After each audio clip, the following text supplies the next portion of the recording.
Karma is the bondage created in you by your commission or omission of certain acts, which is incomplete with your own cognition about life.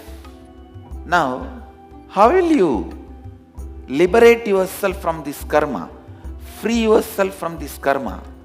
I tell you, when you decide for life, automatically your laziness disappears, boredom disappears.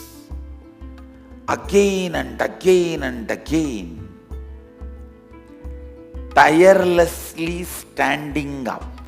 Secularism in India should be respecting all the great things from all religion, not discarding all religions, respecting all the religions,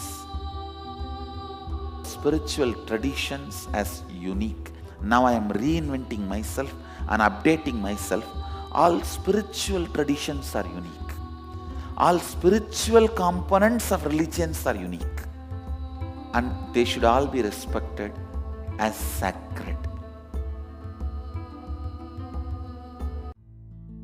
The Ananda Ratha with the deities of Nityanandeshwara, Nityanandeshwari and Swamiji's Gurumurti graced Bangalore recently. Devotees received the Utsava Murtis with traditional respects and offered puja and worship. It is said that deities come out in procession out of deep love and compassion to the human beings to bless those who could not make it to the temple.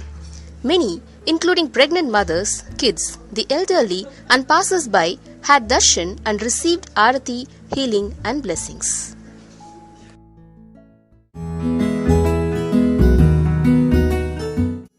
If you take the life incident of Harishchandra, King Harishchandra, if you see, at first his kingdom was been removed from him, then his wife, and at last he himself was working for someone as a slave. So in that case, in all this situation, he only decided for his life. He took his life as dharma, and is only living based on dharma. Whatever is dharma, he only lived on that. And so only because of that, it made him expanded, and whatever he lost from his life, he got the whole thing back. From my experience, before I used to feel that no one's listening, and just because of that powerlessness which I had inside, I tried to control people outside. Because I was not strong inside and I was powerless, I started controlling outside. I think that hard power is just that. Just feeling powerless inside, empty inside, and try to control outside. When we keep doing something out of hard power, we ourselves become insensitive.